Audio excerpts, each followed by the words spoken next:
«Вопрос с пристрастием». Меня зовут Татьяна Боричевская. Здравствуйте. Сегодня о серьезном. Бизнес, разборки, налоговые и хозяйственные споры. До цивилизованного рынка нам еще далеко, но мы уже на подходе к нему. Хотя бы потому, что вместо разборок друг с другом предприниматели обращаются в суд. Арбитражный.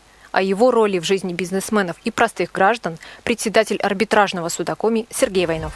Сергей Анатольевич Войнов, 49 лет. Родился в городе Горький. В 1987-м закончил Горьковский филиал юридического заочного института. Затем работал следователем и помощником прокурора города Кстово Нижегородской области. В 1989-м уже зампрокурора. С 1996-го судья Федерального арбитражного суда Волговятского округа. С 1998-го зампредседателя арбитражного суда Нижегородской области. 3 года назад назначен председателем арбитражного суда Коми. Увлекается охотой.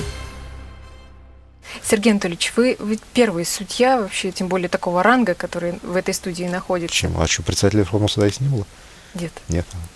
Так что вот с почином вас. Спасибо. Я так понимаю, что арбитражный суд, он вообще открыт для народа, открыт в плане информации. В плане информации, да. И сайт у вас очень богатый, то есть там можно все что угодно найти. Да, более того, нас уже сторона начинает контролировать. То есть ко мне подходит помощник судьи, говорит: Сергей, что у вас на столе дело лежит? Я говорю: да, говорю, может быть, там много лежит. Я за 2 дня до этого подписывал бумагу. Там поступила кассационная жалоба. И я подписывал бумагу о том, что пока дело не вернулось из апелляционной инстанции, она у нас в Кирове, да, то дело, естественно, направлено быть не может. Как только поступит, так мы сразу ее направим в Нижний Новгород. И вот, говорит, сторона звонит, говорит: а у вас, говорит, вчера, говорит, дело поступило, оно, говорит, должно... То есть давайте направлять в кассацию. Я говорю: а что, у нас по сайту видно? Говорит: видно. Прозрачная структура. Да. А с 1 ноября стартуют изменения в арбитражный процессуальный кодекс, которые еще больше границы раскроют. Да? Ну, можно поделитесь. Нет, там, с одной стороны, говорю, будет возможность подачи обращения с заявлением в электронном, так сказать, варианте. Сейчас законом это будет предусмотрено. То есть с вашего же сайта? То есть на наш сайт, на нашу электронную, так сказать, почту можно будет подать исковое заявление. Также с 1 ноября вы не будете уведомлять стороны о заседаниях судебных? Там не совсем так. То есть мы будем обязаны в письменном виде уведомить о первом судебном заседании, о том, что, то есть, чтобы сторона знала, что дело рассматривается в суде. А дальше мы вправе посылать, уже не обязаны, а вправе их уведомлять и о других процессах. Но у них будет процессуальная обязанность самим отслеживать, как идет сайте, процесс. Да? На том же сайте, да, там элементарно делается. Вот по вашим ощущениям, как арбитражный суд, вообще то дело, чем вы сегодня занимаетесь, это такое дело узкого круга людей? Или оно касается вообще, может коснуться теоретически каждого жителя республики? Коснуться теоретически может каждого еще, если, например, планируется со временем все налоговые споры передать, по крайней мере, один из вариантов арбитражному суду, это, получается, коснется любого из нас. То есть у нас будут физические лица такими же полноправными участниками процесса по таким спорам, как и сейчас, то есть физические лица, как раньше и были юридические. Но это ближайшая перспектива? По крайней мере, есть такая идея, есть такая мысль. Сейчас вопрос, кстати, пожалуйста, банкротства физических лиц тоже будет сейчас касаться. Банкротство физических лиц? Да. Это что, например? Вы можете признать себя банкротом. В отношении вас будет открыться производство, например, если вы не можете расплатиться по кредитам. Сейчас как у нас происходит? Не можете расплатиться по кредиту, да? Дальше получаете то есть ваш взыскатель получает исполнительный лист, и судебный пристав за вами ходит, сказать, ограничит вам выезд за пределы Российской Федерации и так далее, и тому подобное, принимает меры. Так, а можно потом, признать себя банкротом? Убедившись, что у вас нет имущества, возвращает, через некоторое время опять взыскатель предъявляет, это будет до бесконечности повторяться. Сейчас другая ситуация, в принципе, опять же, по образцу западных, то есть если вы не можете расплатиться, вы, сказать, можно выйти с иском, в смысле, с заявлением признания себя банкротом. Суд проводит определенные процедуры в отношении, то есть в судебном порядке, и ваши долги считаются погашенными. Во всех странах он есть, должен быть и в России, заявил спикер Совета Федерации Сергей Миронов. Предмет разговора – закон о банкротстве физических лиц. Госдума рассматривает его уже несколько лет. Должника ждет один из двух вариантов. Реструктуризация долга, с кредитором нужно будет договориться о возврате денег, или конфискация имущества. Причем будет составлен список того имущества, которое изымать нельзя. Например, квартиру, если жить человеку больше негде. Тенденция какая-то вот за последнее время наметилась? С чем больше всего обращаются? Ну, несмотря на то, что нас заверяют, по крайней мере, мы слышим, что у нас кризис кончился, но вот судя по делам, например, я, например, не ощущаю, поскольку много проблем по расчетам.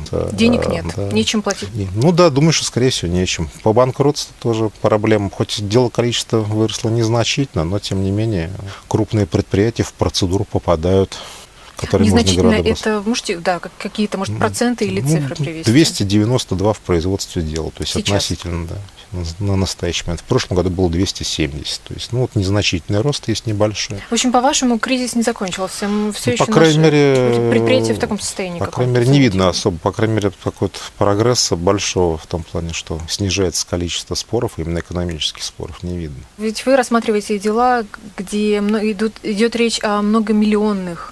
Ну да, и миллиардных. Миллиардных даже.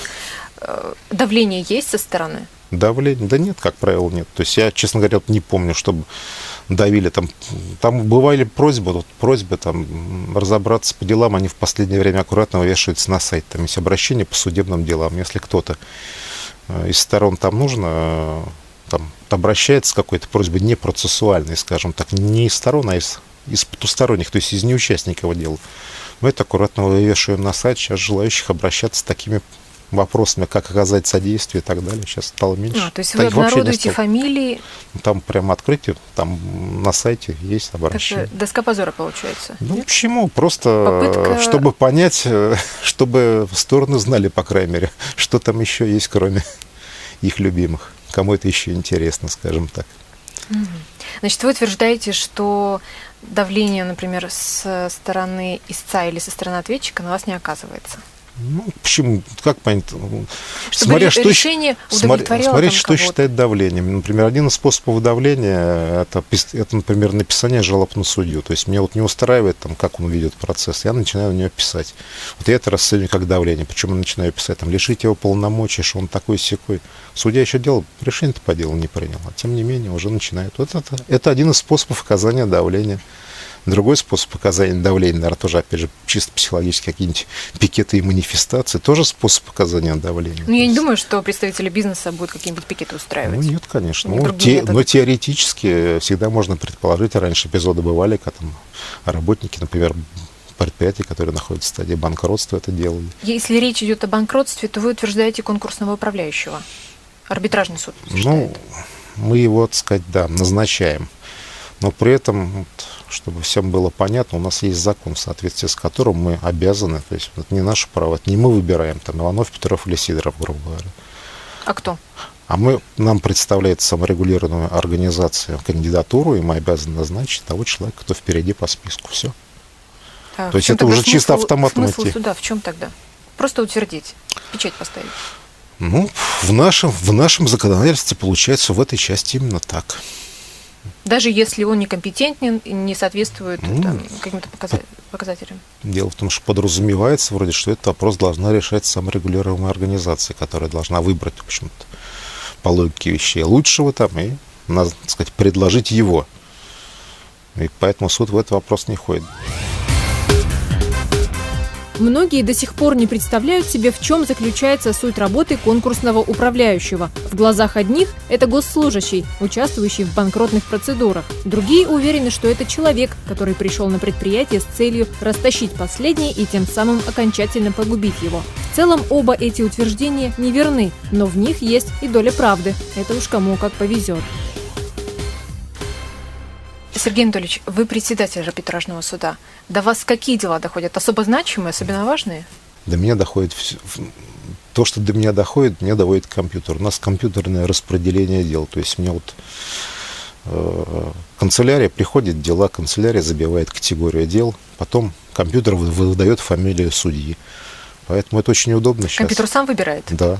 Ну, то, что компьютер распределяет дела кому что это. Мы ведь привыкли, что раз председатель, значит, все, так скажем, громкие дела, принципиальные какие-то, то сразу вот к нему на стол. Как раз наш председатель, так сказать, высшего арбитражного, и, в принципе, и до него был, и Вениамин Федорович Яковлев то же самое, требовал исключить личное влияние любого должностного лица суда, в том числе и меня любимого, так сказать, на распределение дел. Такой вопрос, чтобы уже окончательно всем было понятно, чем занимается арбитражный суд. Ведь не только юридические лица могут обращаться, но и физические граждане. Да? Например, вот физические по какому лица. поводу к вам следует обязательно идти?